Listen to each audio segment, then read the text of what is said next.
Anyway, we're going to start the white magic lesson.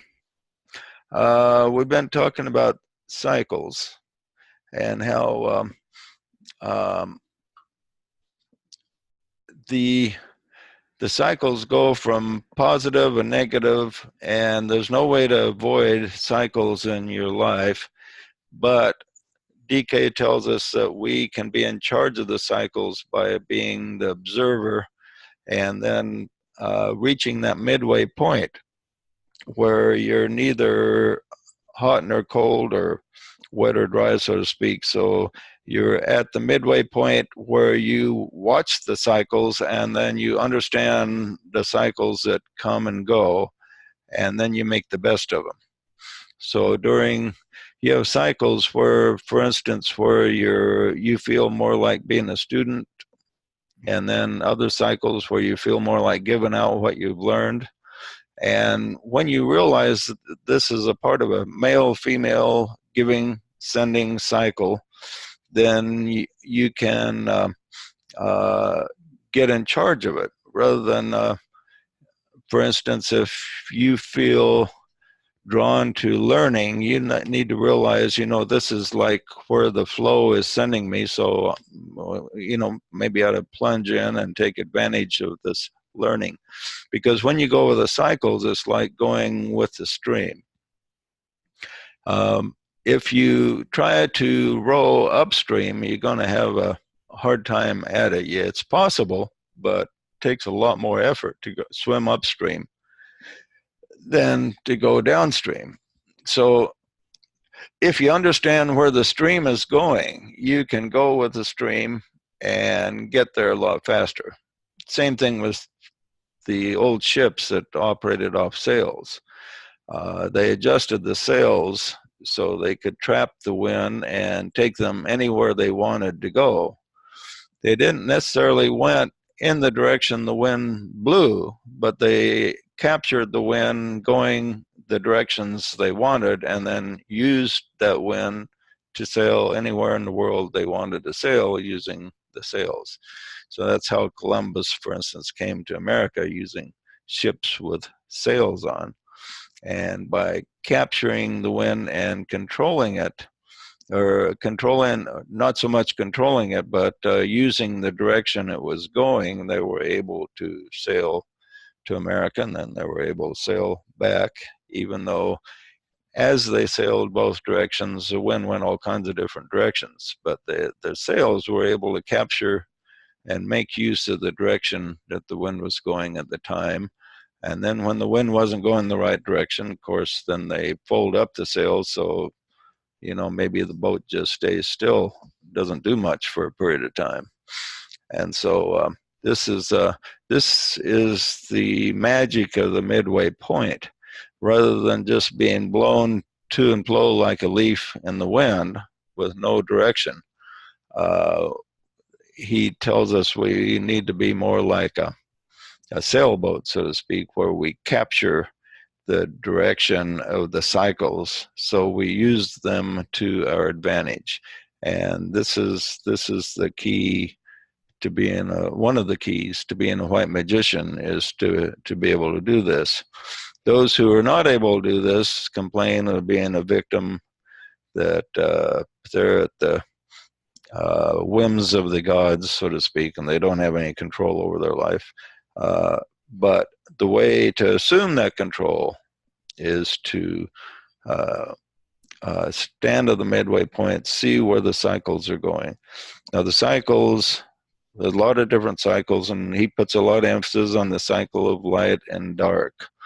That we go through periods where maybe periods of good health and bad health, periods of where we feel very enlightened and all kinds of good spiritual things are happening, and then all of a sudden we'll shift over to a period where we seems like we're deserted, and we feel like Jesus on the cross saying, my God, why hast thou forsaken me? Anyone ever felt like everything's like you've been just completely forsaken?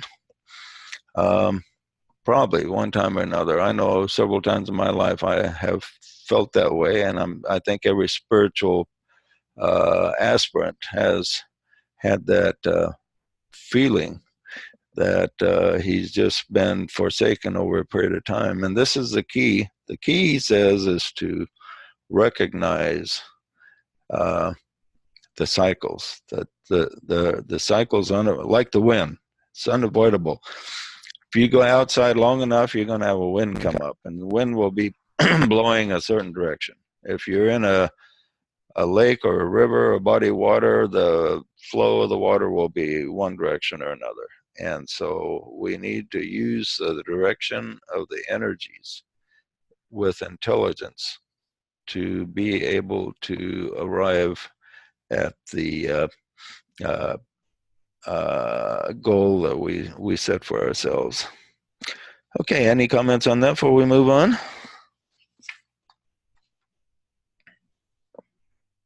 Drink of water. Isn't that considered something like the dark nights of the soul? When you go through those times like that? Right, and that's one of the cycles, is what people call the dark night of the soul. A lot of people think their dark night is really just a kind of a maybe not so dark after all, but then some people go through a really crazy time. And so we have these dark periods and light periods, and we need to realize that's part of a cycle. It's unavoidable. And when we're going through that dark period, just keep your mind focused in the light, as if you don't feel like have a lot of spiritual contact during this dark period, act as if you still do have spiritual contact. And acting as if is important. DK points out. Act as if you still have lots of contact, that you are God in the flesh.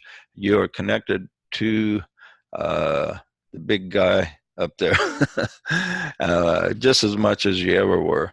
And then pretty soon, you'll be back in the cycle where you do have the connection again. But we have to go through these cycles for maximum learning experiences, and we have to learn to master these cycles. And to keep your mind in the light no matter what's going on the outside. Because on the outside, especially in this physical world, there's all kinds of cycles. And in the inner world of the soul, we can stay in contact or linked up with the soul, so we never lose that contact completely. It's the link is always there, and that's what we want to secure. Okay, he says a fundamental secret of cycles lies in this withdrawal and subsequent refocusing of attention. In other words, energy follows thought. Okay, so as the cycles shift back and forth, you kind of have to withdraw and refocus. Now, even if it's from bad to good, like if you feel like you went through a dark night and now all of a sudden you're enjoying a lot of spiritual energy, even that requires a refocusing, because during the dark period, maybe your consciousness was somewhat affected. So even moving from negative to positive, it requires a refocusing. So it's the refocusing part is an important thing. And then energy follows thought, he says, is an important point to master staying in the light. Okay, so how do we use energy following thought? Say like you're going through a period, like Lorraine says, she came back during the gathering, she had this high, and her physical problems seemed to be minimized during the gathering. And then when she went back home, she was like, felt the weight come back, so to speak. So what's a person supposed to do? How will energy following thought help us when we have to make these adjustments? Any ideas?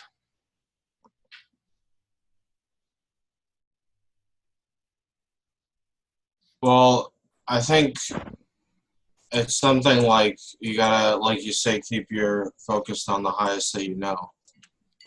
And whether you're at like a really spiritual thing like the gathering or just doing your daily whatever, if you can maintain the focus on whatever the highest thing is or the right thing is, then that's probably the best way to be. Yeah, and also maybe like at the gathering we had a lot of spiritual focus, and you come back, let's say you had to go back to a job you didn't particularly enjoy and you had to focus on the material side. What you have to do is you still have to make time to have your thought, because energy follows thought. Still have to make time for your thought to be on spiritual things that will uplift you. Maybe read something spiritual at the end of the day, meditate, contemplate, and even during the day, well, let's say when you're driving to and fro work, that's another good time. You don't want to be so disconnected you have an accident, but when you're driving, you can think about spiritual energy, spiritual focus, connecting up with, say, people in your group, and put, no matter what's going on, you can always find some time to put your thought in a spiritual direction. So make sure that you find time to do that several times a day, and this will help you get through those cycles that are kind of tough, where you don't have as many spiritual experiences as the good cycles. JJ, I think creating our own cycles in our lives is a help, whether that's the meditation, singing the songs each day, but creating our own cyclical behaviors. And then you're not always in the mood to say that, or not in the mood to have those moments. But if you genuinely use an act of will to get through that and to create those moments for yourself, I think that's a huge help in stemming or creating your own cyclical weight against these ebbs and flows that the energies of the universe are creating. Yeah, and you made a good statement there, creating your own cycles. In other words, we go through cycles, and the next cycle you go through will be different than the one you're going through now. So the idea is to make your next negative cycle more positive than it is now, and your next positive cycle more positive than the last positive cycle. So we try to make the cycles with an upward swing rather than a downward swing, and so that's a good point. Okay. I wanted to bring up that one thing maybe Rain wasn't taken into consideration was that when we were together at the gathering, it was the proximity of everybody being together that is such an uplifting factor. And when she stepped out of that proximity, it's a natural downswing, and that's where you have to use that willpower and thought to keep you uplifted. And one of the biggest things that helps is if you can contact another that follows that train of thought, and they just by that proximity, they keep you uplifted to a certain extent. Yeah, if you can, like Adam said, if you can contact your triadal partner, or I was gonna say you got to and keep in contact with somebody else that you're spiritually linked with, that will help too. Yeah. Yeah, Steph and I talk on the phone twice a week to say the prayer, and then our triad speaks on the phone once a week to say the prayer together. Oh, do you? Oh, that's a good idea. Yeah.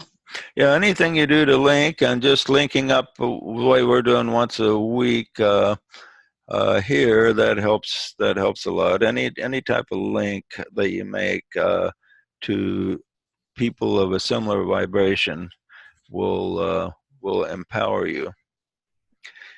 I have a question. What time did this meeting start? 10 Mountain.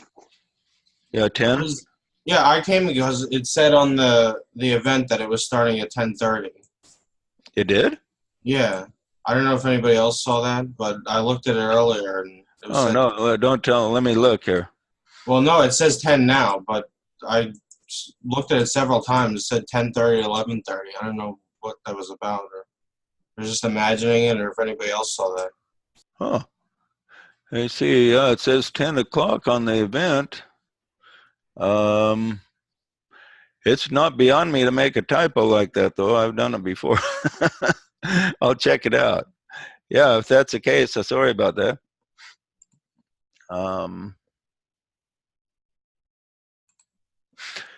Okay, did anybody else see 10:30? Yeah, hopefully not. You saw also 10:30, Ken? Yeah, he saw it too. Oh, okay. Well, yeah, I remember looking at it earlier, and it said 10:30. Otherwise, it would have been here earlier. Oh, okay. Sorry about that. Yeah, I'll check it out. Find out where I made that mistake. But that's not beyond me to make a mistake like that. Okay, okay, people. The next question is, what are the dangers of the midway spot? He says, when land and water meet, the seekers can suffer emotional instability. And the midway spot between land and water, he says, is dangerous because it doesn't bring in the soul. To bring in the soul, you need land, water, and air. The midway spot between land and water produces brings in a lot of energy that flows through the solar plexus and produces emotional instability and can cause undue interest in psychic activity. Now, have you ever come across people that are interested in the spiritual path, yet they just seem really unstable? And there are a number of individuals like this. And this is because they have this the spiritual energy is flowing through their concentrating on their solar plexus and stimulating their emotions. And one of the other negative effects of this is that it produces a very strong desire to see psychic effects and activity. They become very interested in channeling, direct voice, mediums, and making contacts through unconscious activities where astral entities can get involved and things like this. This can produce a setback for the seeker that can keep him from moving ahead for a lifetime or so. And eventually he has to make the link to the air, which is the kingdom of the soul, the realm of the soul. So the soul energy comes in and links up the solar plexus and the etheric body, so the energy circulates in a positive way. So the consciousness rises above the lower psychism and rises above the emotional instability. So it's able to put the emotions under control so they don't get out of hand.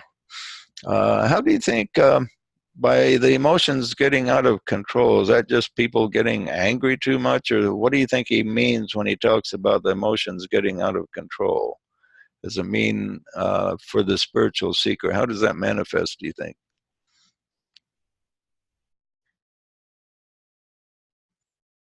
You're not able to tamper them. In other words, you, other than just control, that they're a stimulant to you that is uncontrollable.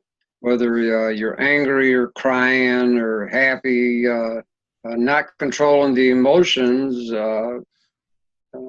becomes a detriment in your purity when you're trying to purify your understanding.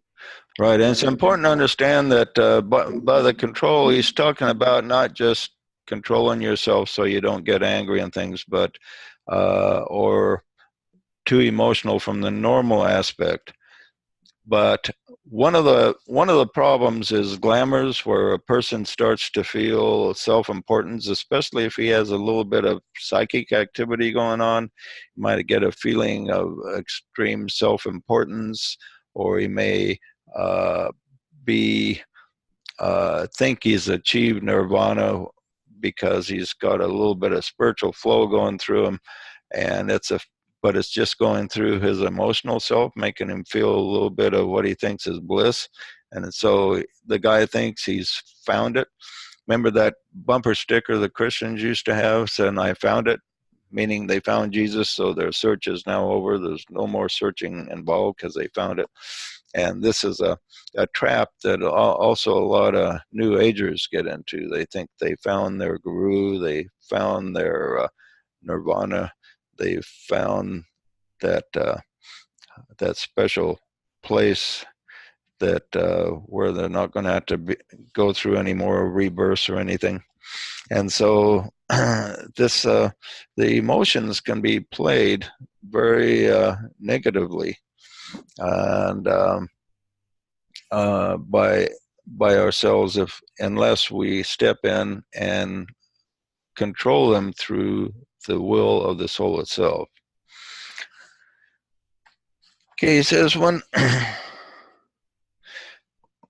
the direction of the spiritual energy lies in the solar plexus and lower, he says there is no white magic possible. Maybe magic in terms of the material plane, but no magic of the soul will be manifest. When the life of the personality is carried up to heaven and the life of the soul comes down to earth, there is a place of meeting, and there the work of transcendent magic becomes possible. Okay, interesting statement. This meeting place, he says, is a place of fire, the plane of the mind. Fire is a symbol of the intellect, and all magical work is an intelligent process, carried out in the strength of the soul and by the use of the mind. So when land, water, and air meet, there is a place, it says, for magic to be wrought. And that magic is produced when the fourth element comes in, which is fire. The fire of the spirit then comes in. And then when the fire of the spirit comes in, then you have the true white magic becomes available. He says the brain must register soul impulses and impress them in the light of the head, which stirs the creative ethers as the magician clearly sees or visualizes what is to transpire. Okay, that's an important point. The person needs to clearly see and visualize what is to transpire. And that's what we try to do in our meditation. We try to see the end result of the four we put in the healing circle. We try to visualize them as being well and strong as you're trying to visualize the white magic. Okay, there are 3 stages to this process. The form, what he calls the form-making process. The first, he says, from the point of soul contact, visualize the finished work to be done, leaving time out of the equation. Okay, why is time left out of the equation? When you're visualizing something that you want to happen. Say if it's a healing, you visualize a person being well, but you leave time out of the equation. What do you suppose he means by leaving time out of the equation? I would guess there are so many other factors at play that we don't have control over. Time, you can't have expectations about the amount of time that it might take to actually affect the magic that you're looking for. Right. They say like God dwells in the eternal now. So, and he knows the end from the beginning. Okay. So when a higher life visualizes something, he leaves time out of the equation, because in the world of time and space, the one thing that is unpredictable is time, how much time it's going to take to accomplish a thing.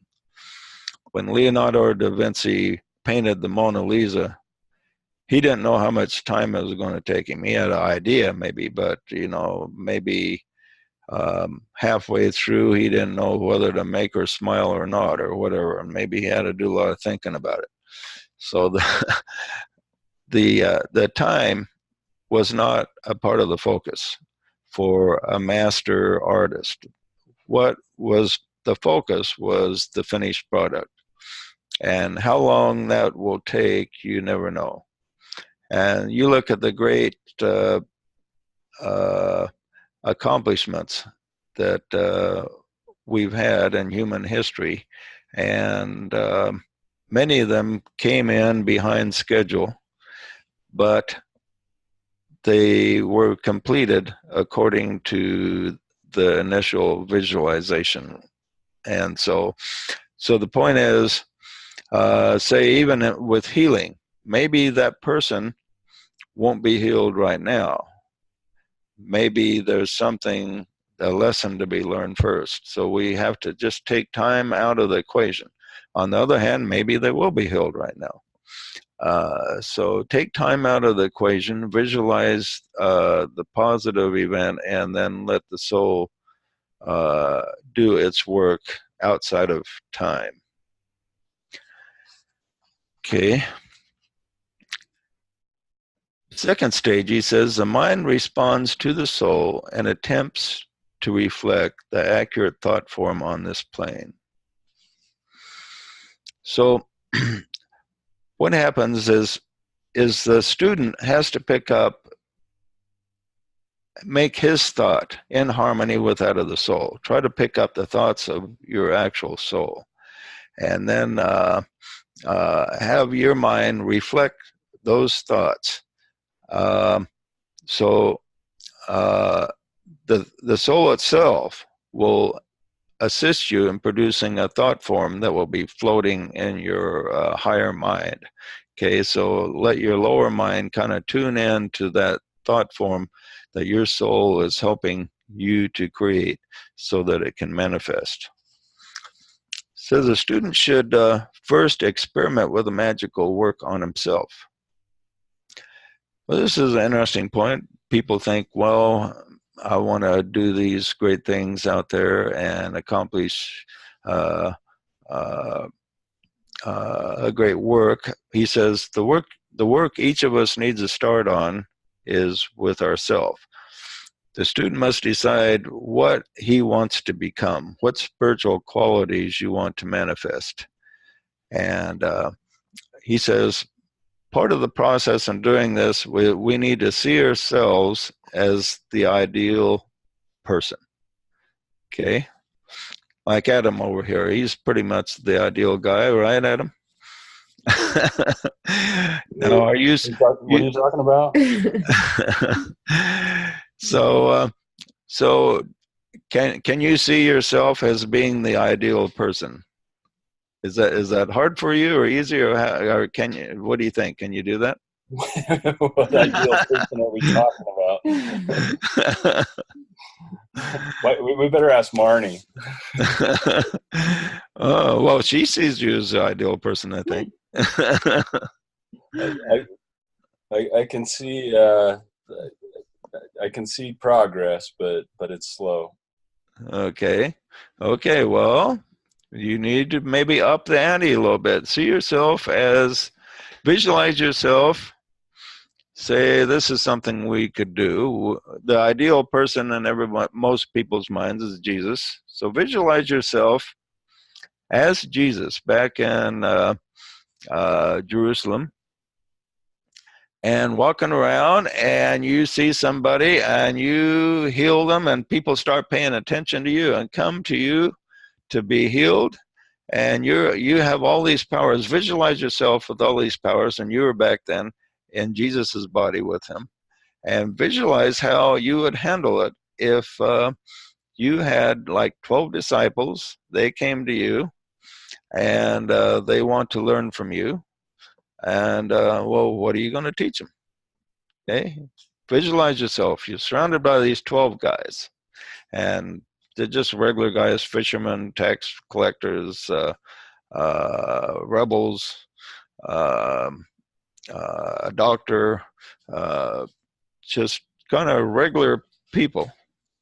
And they want you to teach them. Okay, what are you going to say to them? Okay, visualize that. Matter of fact, let's take about 1 minute and visualize yourself. You're surrounded by these 12 individuals, and they want to learn from you. Visualize what you would say to them. You're back there, and you even look like Jesus. You got a beard and white robe, and there you are. You're right back there, and you're in his body, but you're in charge of what is said, and these guys are gathered around you, and they want to hear some enlightenment. Okay, well, let's give them some. See yourself as the ideal person. Just contemplate that for about 1 minute, and then we'll get back.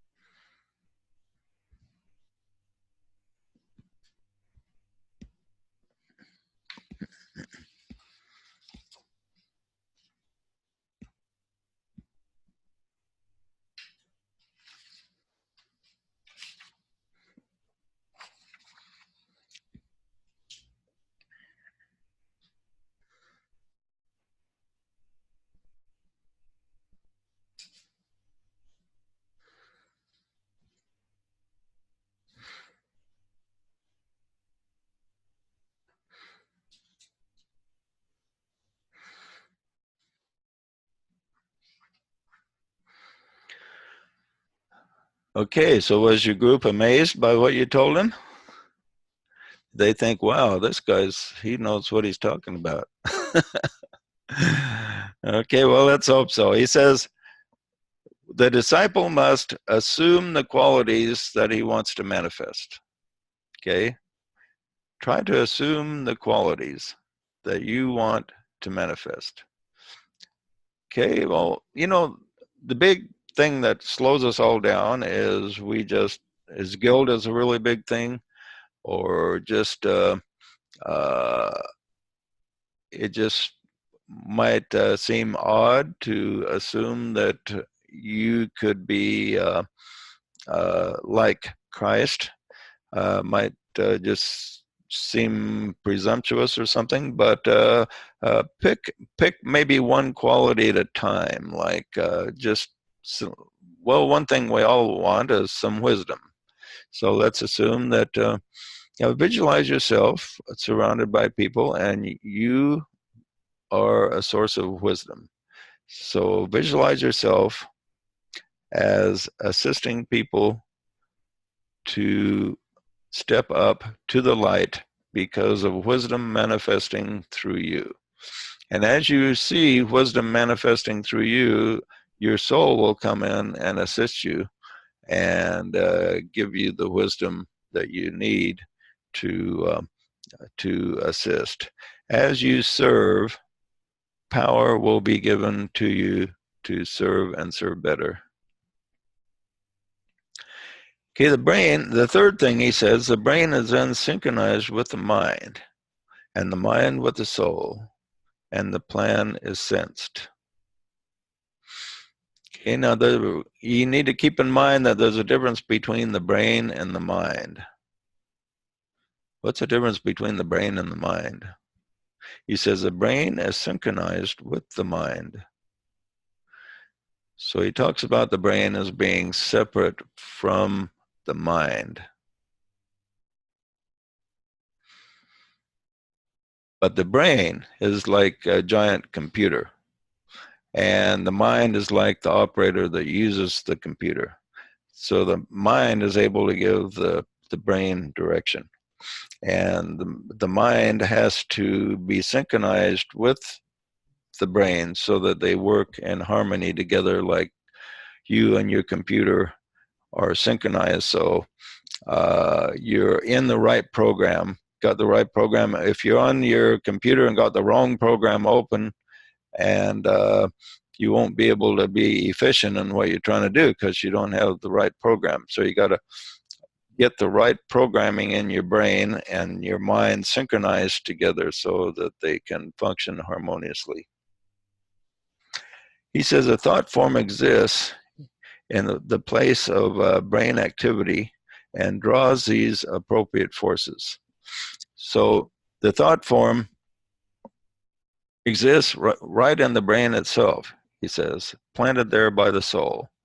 And if it's nourished and in harmony with the brain and the mind and the soul, then forces will just come in automatically. You won't even have to draw them in, so to speak. But once that harmony is there and that focus is maintained, then spiritual energy will be drawn in. Says energy which flows through this focal point acts through three distributing agents.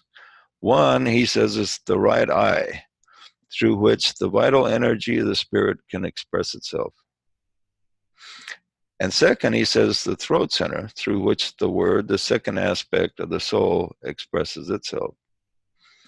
And three, the hands, through which the creative energy, the third aspect, works.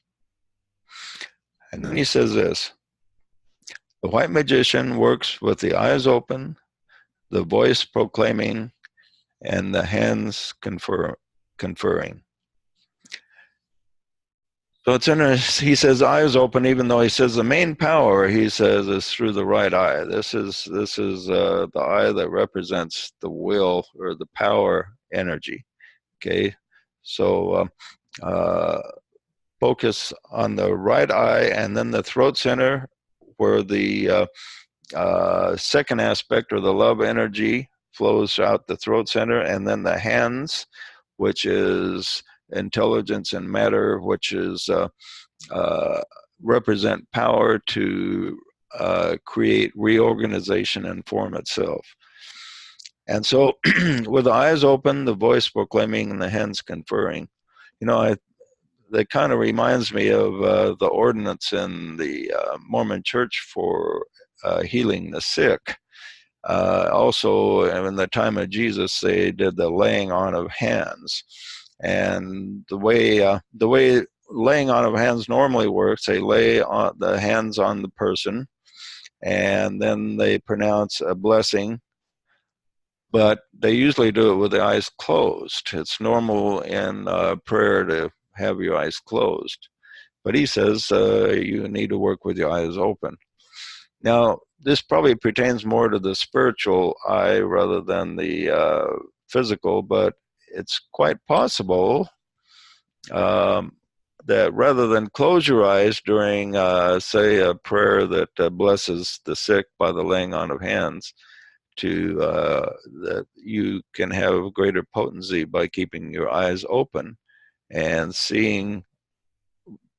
visualizing the will, higher will manifesting through your voice and your hands as you confer a blessing on that person.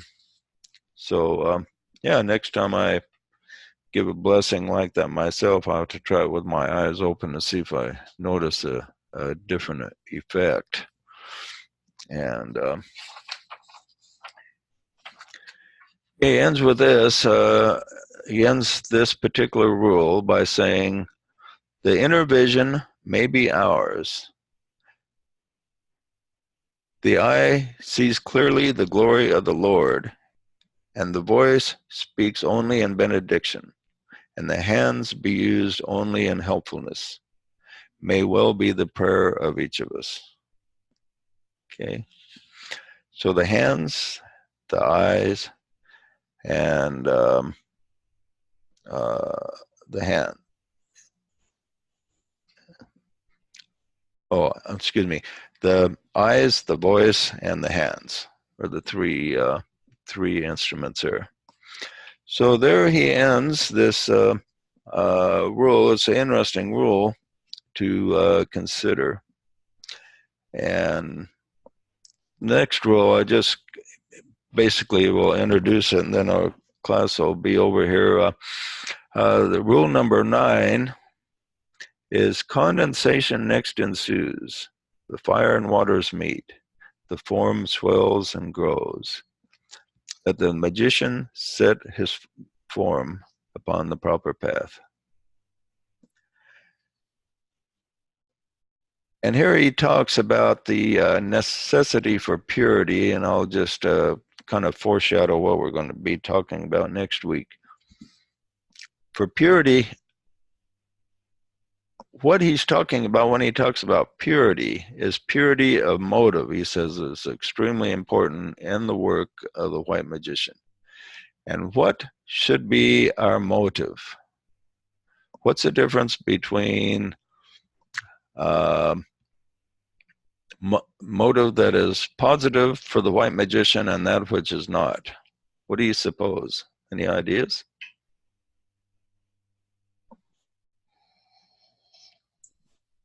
I guess in the parlance, Edward would probably put it, well, it would be the motive of the self versus the not self. Kind of.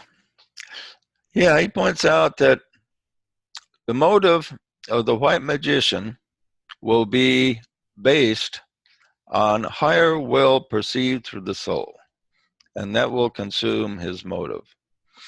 Now, until a person reaches the stage of being a disciple, the motive is pretty much on the lower nature, satisfying the lower nature, getting a good job, good family, new car, new house, all these things. He's motivated by things of this world. But once he achieves a certain state of progression, then he has to make a choice. Is his motive going to be higher will or lower will? Okay, and this is where the main choice is. And if it's on the lower things, if it's on pleasing the personality, if that's his main focus, doesn't mean you can't have a good time and also please your personality at times, but your main focus, your main objective of the white magician, if the person is going to be a white magician, has to be something he's picked up from his inner voice that tells him a direction that he needs to be going. And this is what he needs to follow above all else. This has to be his motive. And this is a necessity for purity of motive. If the white magician picks up something from the soul that gives him direction, and then he follows that direction with the fire of the Spirit, then he's on the right path. If he reaches this point to where he can see the two paths, and he goes on the path of selfishness, just like everybody else, well, then he's on the path of the black magician until he turns around. Eventually, most of them turn around. A handful don't. A handful is too stubborn to turn around. But eventually, most of them do turn around after learning by trial and error that the way of the higher inner voice is the path of greatest joy. And okay, any questions before we? Yeah, I had a question about that actually. Okay.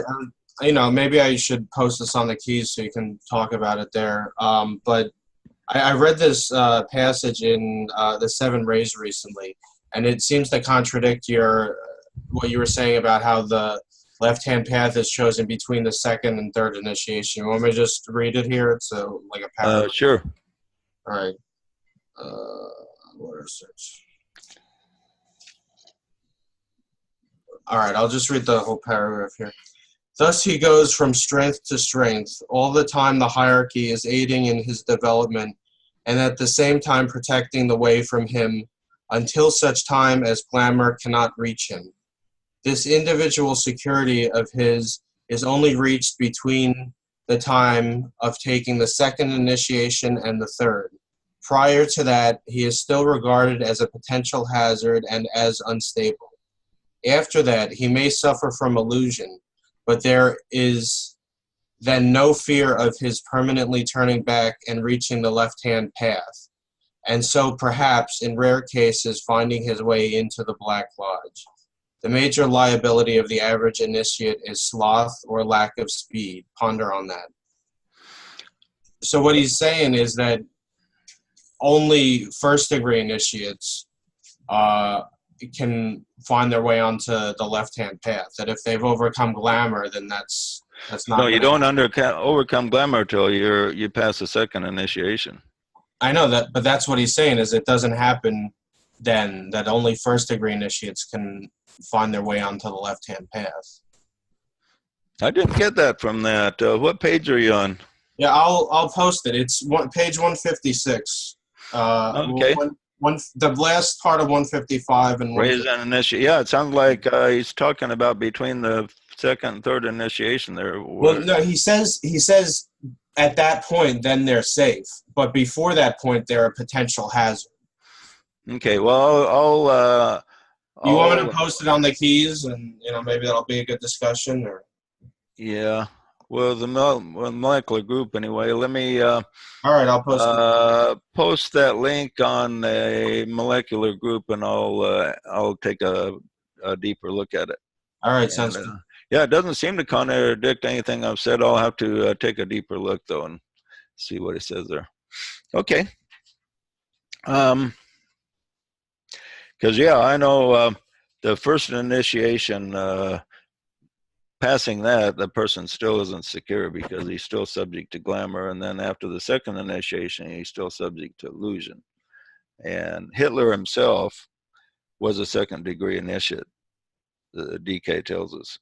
So, and he certainly was not secure because he was subject to tremendous illusion that caught a hold of his mind.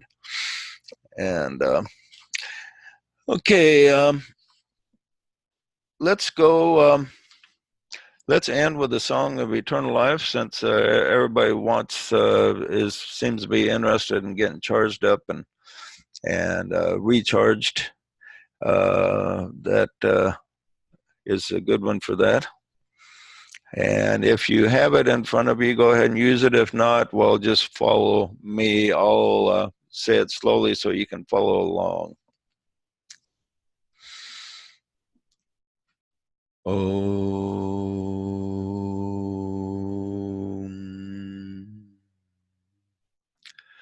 We thank you, Father, Mother, Spirit, for the energy of life which streams from universal source to us.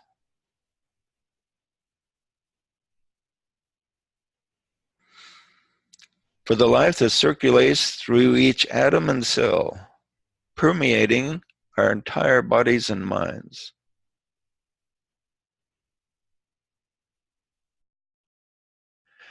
Bringing health and vitality to all our living parts.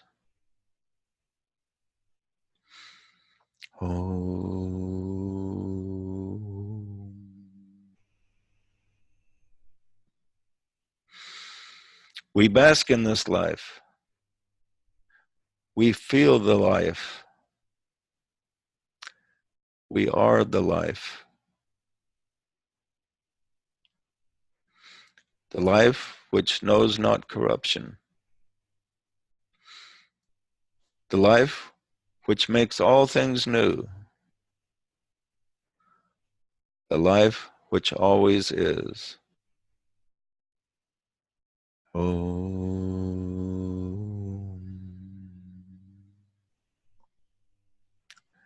We feel the life from our toes to the top of our heads and give thanks for its abundance. We praise and love our bodies and all their parts for receiving this life and spirit and source.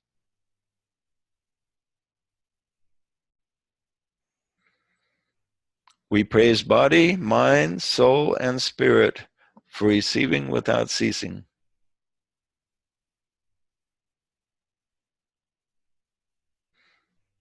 Repeat that last sentence one more time. We praise body, mind, soul, and spirit for receiving without ceasing.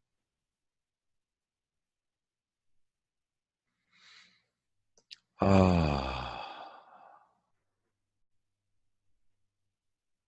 Ooh.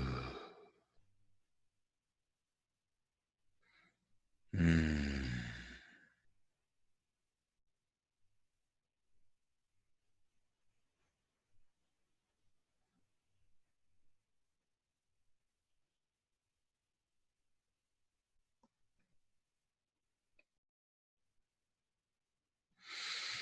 Thank you, my friends. Well, next week we'll start on rule number 9. Thank you. JT. Any final comments before we sign off? Appreciate the. Thanks for the energy. Oh, thank you, and thank you for everybody showing up. I wasn't sure how many was going to show up this week, but glad you guys came. Is Marnie there, Adam? Yeah, Hi, I Marnie. saw her. Marnie was there. Yeah, little sweetie pie. Okay, we'll see you guys next week. Good to see everyone. Take care. Take care. I'll try to get the time right this time. Oh, I saw what it was. It was like the headline said 10, but then the description said 10:30. Oh, it did. Oh, I got to watch myself every minute. That's for sure. Okay. See you guys next week. Life, Bye. everybody. Good luck.